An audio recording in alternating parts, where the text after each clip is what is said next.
Assalamualaikum warahmatullahi wabarakatuh. Perkenalkan, nama saya Arya Valendra.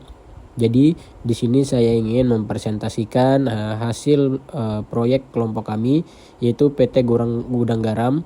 Di sini berisikan 3 anggota, saya sendiri Arya Valendra dan teman saya Diego Armando Bustani dan juga Fadil Dwi Anugrah. Baik, mungkin langsung saja. Jadi di sini ada deskripsi usaha.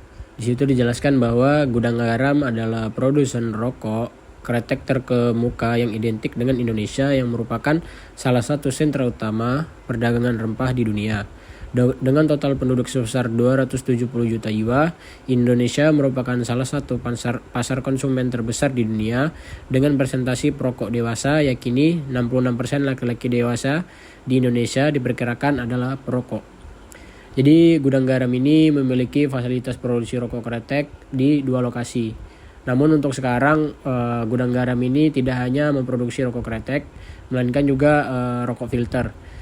Jadi di 2 lokasi ini, yang pertama ada di Kediri dengan jumlah penduduk lebih dari 290.000 jiwa, yang merupakan pusat perdagangan regional sekaligus lokasi kantor pusat perseroan. Fasilitas produksi kedua berlokasi di Gempol, Jawa Timur, yang berjarak 50 km dari Surabaya. Nah, jadi dari kedua fasilitas produksi ini, perseroan mampu memenuhi permintaan produk rokok yang ada. Dan Gudang Garam mengoperasikan fasilitas percetakan kemasan rokok dan juga memiliki 7 anak perusahaan yang sudah beroperasi. Jadi diantaranya itu di sini ada 5. Yang pertama ada PT Surya Pamenang, produsen kertas karton untuk kemasan rokok. Yang kedua ada PT Surya Madistrindo, distributor tunggal produk perseroan. Yang ketiga ada PT Surya Air, Galaxy Prime Ltd dan Prime Galaxy Ltd, penyedia jasa transportasi udara tidak terjadwal. Yang keempat ada PT Graha Surya Media, yaitu penyedia jasa hiburan. Dan yang terakhir ada PT Surya Inti Tembakau, yang bergerak dalam bidang pengolahan tembakau. Nah, ini ada salah satu dari produk kami.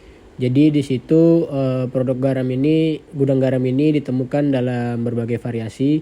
Jadi mulai dari sigaret kretek klobot atau SKL, sigaret kretek linting tangan atau SKT, hingga juga sigaret filter. Jadi bagi Anda para penikmat kretek sejati ataupun filter, komitmen kami adalah memberikan pengalaman tak tergantikan dalam menikmati kretek atau filter yang terbuat dari bahan berkualitas tinggi. Nah, selanjutnya ada gambaran dari proses produksi. Jadi dari garis besarnya ini, proses produksi ini dibagi dalam 3 tahap.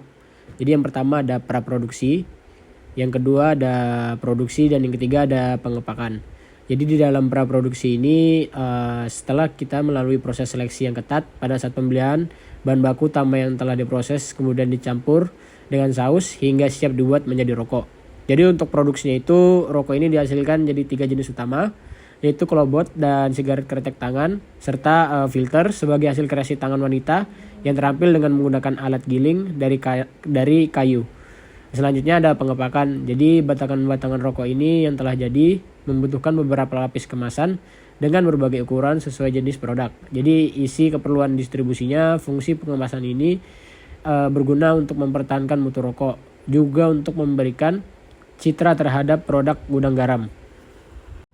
Selanjutnya ada aspek studi kelayakan bisnis. Jadi yang pertama ada aspek hukum atau legalitas. Jadi dari segi legalitas usaha ini, unit usaha ini beberapa dokumen badan hukum untuk melaksanakan usaha bisnis. Jadi yang pertama ada badan hukum. Jadi untuk usaha ini itu berupa PT, karena usaha yang kami lakukan ini sifatnya merupakan usaha bersama dengan modal bersama dan keuntungan dibagi bersama berdasarkan besarnya inbrand dari masing-masing pemodal, di mana seluruh aktivitas yang timbul dalam pengelolaan menjadi tanggung jawab PT. Mungkin selanjutnya ada dari tanda daftar perusahaan dan surat izin usaha. Jadi usaha produksi rokok ini memiliki izin usaha dari Dinas Perindustrian, Perdagangan, dan sudah terdaftar sebagai pelaku usaha penjualan komoditas rokok. Jadi ini sesuai dengan Undang-Undang Nomor 3 1982 tentang wajib daftar perusahaan. Selanjutnya ada NPWP. Jadi ini sebagai unit bisnis. Kami juga mendaftarkan NPWP atas aktivitas usaha kami ke Departemen Perpajakan setempat. Selanjutnya ada izin domisili dan IMB. Jadi karena unit usaha produksi ini akan didirikan di atas sebidang tanah, demi kelancaran usaha, maka kami selaku pengusaha juga melakukan perizinan untuk pengeringan tanah. Jadi artinya ini kami melakukan pengalihfungsian lahan yang semula untuk pertanian menjadi bangunan untuk tempat usaha. Mungkin selanjutnya ada bukti diri. Jadi unit usaha kami ini juga mempunyai bukti diri mengenai kepemilikan usaha dan keterangan lain yang berhubungan dengan produksi rokok kami. Ada aspek ekonomi dan budaya. Jadi di sini ada lingkungan. Jadi di lingkungan itu ada lingkungan umum. Mungkin di lingkungan umum ini lingkungan dalam lingkungan eksternal, perusahaan yang merupakan faktor-faktor yang memiliki ruang lingkup luas dan faktor-faktor tersebut pada dasarnya berada di luar dan terlepas dari operasi perusahaan. Mungkin faktornya itu ada faktor ekonomi, sosial, politik dan hukum, teknologi serta demografi. Jadi selanjutnya ada dari lingkungan industri. Jadi lingkungan industri ini serangkaian faktor-faktor ancaman dari pelaku bisnis baru, supplier, pembeli produk pengganti, dan intensitas persaingan di antara pesaing yang secara langsung mempengaruhi perusahaan dan tanggapan kompetitifnya. Mungkin kekuatan-kekuatan itu yang mempengaruhi industri antara lain ancaman masuknya pendatang baru, tingkat rivalitas di antara para pesaing yang ada, tekanan dari produk pengganti, kekuatan tawar-menawar pembeli atau substitusi, serta kekuatan tawar-menawar pemasok. Yang selanjutnya ada dampak terhadap industri lain. Mungkin bagi usaha yang sejenis tentunya akan berdampak pada meningkatnya persaingan, atau bagi pelaku produksi rokok lainnya akan berupaya untuk meningkatkan kualitas produksinya. Nah, yang selanjutnya ada aspek pasar dan pemasaran. Jadi gambaran umum prospek pasar. Yang pertama ada gambaran umum potensi usaha. Jadi kalau kita mencermati secara lebih mendetail mengenai kondisi perekonomian negara yang kurang stabil, maka apabila kita memposisikan diri sebagai pelaku usaha, maka yang akan terlintas pertama kali di benak kita adalah mengenai bagaimana menciptakan rokok unit usaha bisnis yang perspektif dan menguntungkan dalam jangka pendek dan jangka panjang sebagai tempat untuk melakukan investasi. Oke, yang selanjutnya ada gambaran umum industri. Di situ dijelaskan bahwa dengan mengacu terhadap kebijakan pemerintah yang mengarah pada arus impor yang beberapa komoditas hasil pertanian tentunya akan memberikan peluang bagi pemilik modal untuk membidik pasar yang berkaitan dengan hal tersebut. Nah, di sini ada dari nama unit usaha kami yang diberi nama PT Gudang Garam. Jadi jenis organisasi ini yaitu usaha yang melakukan produksi dan penjualan rokok. Dan pemiliknya ada kami bertiga, Arya Valendra, Diego Arban Nobustani, dan Fadil Dwi Anugrah. Dan untuk alamatnya ada di Jalan Adam Malik nomor 123 Samarinda dengan nomor telepon 081222282219. Jadi organisasi kami ini memiliki bagan. Jadi bagan organisasi ini dibuat agar memudahkan mengenai kepemimpinan organisasi dan dalam pembagian pekerjaan sesuai dengan divisi masing-masing.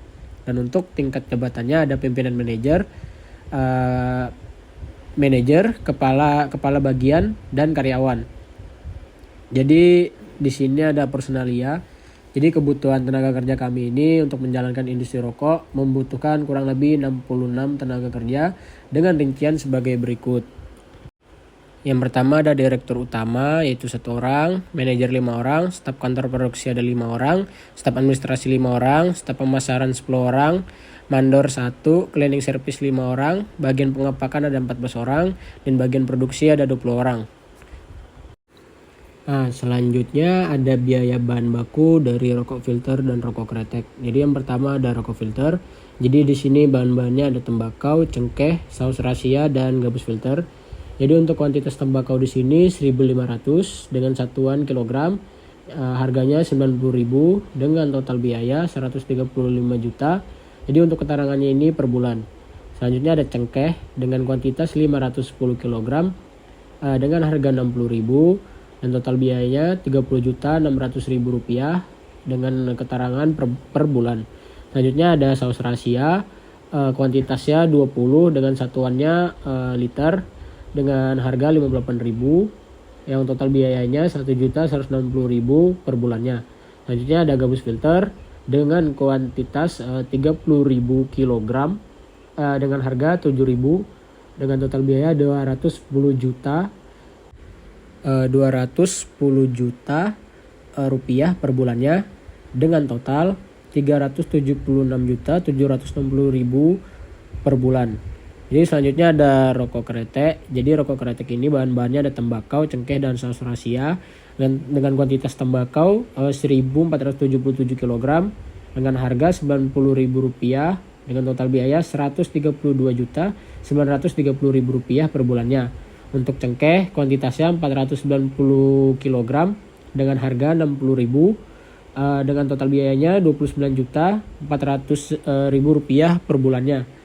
Ada saus rahasia dengan 15 dengan satuannya liter, itu harganya Rp58.000. Jadi total biaya itu Rp870.000 per bulannya. Jadi totalnya dari rokok kretek Rp163.200.000 per bulannya. Dan selanjutnya ada biaya tenaga kerja langsung dan biaya overhead pabrik. Jadi di sini biaya tenaga kerja langsungnya ada staf kantor produksi, staf administrasi, mandor, karyawan.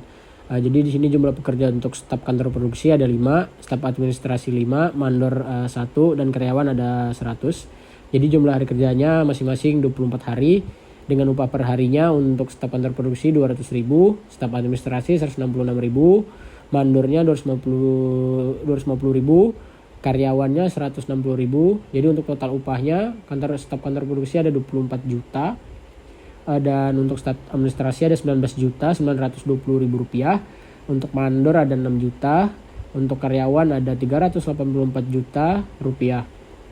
Jadi total biaya tenaga kerja langsungnya ada Rp433.920.000. Dan untuk BOP-nya atau biaya overhead pabrik ada biaya tenaga kerja tidak langsung, itu biaya tetapnya 10 juta dengan total 10 juta untuk reparasi dan pemeliharaan mesin biaya tetapnya 500.000 dengan total 500.000. Biaya listrik biaya variabelnya ada 600.000 dengan total 600.000. Biaya air biaya tetapnya 500.000 dengan total 500.000. Gabus filter kuantitasnya 3.000 dengan harga 7.000 dan variabelnya ada 210 juta dengan total 210 juta.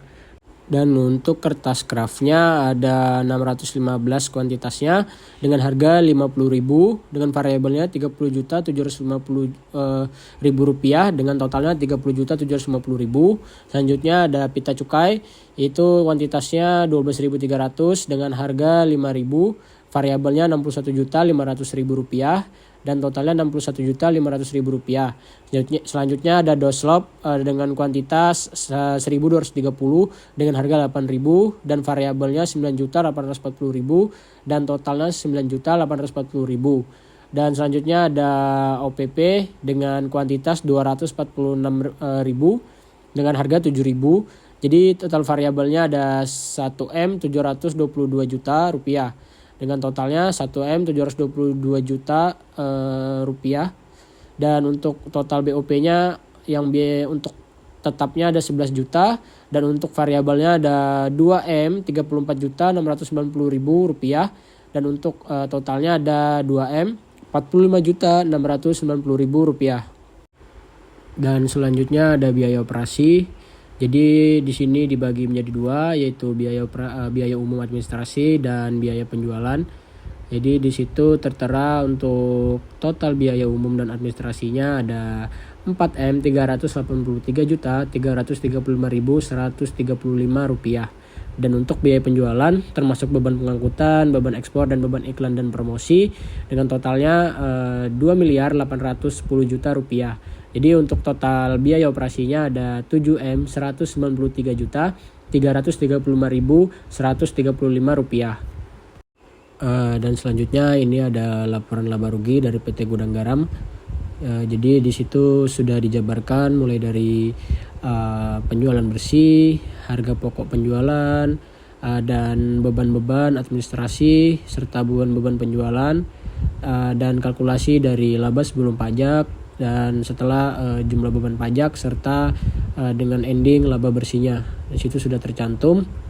Dan selanjutnya ada neraca dari PT Gudang Garam, dan di sini untuk total aset tetap dan total kewajiban dan modal. Di situ ada perhitungan dari persentase serta jumlah investasi modal dan sumber-sumber modal antara lain kayak modal pribadi atau kas, modal aktiva tetap serta utang. Dan mungkin itu saja presentasi dari saya. Kurang lebihnya mohon dimaafkan. Wassalamualaikum warahmatullahi wabarakatuh.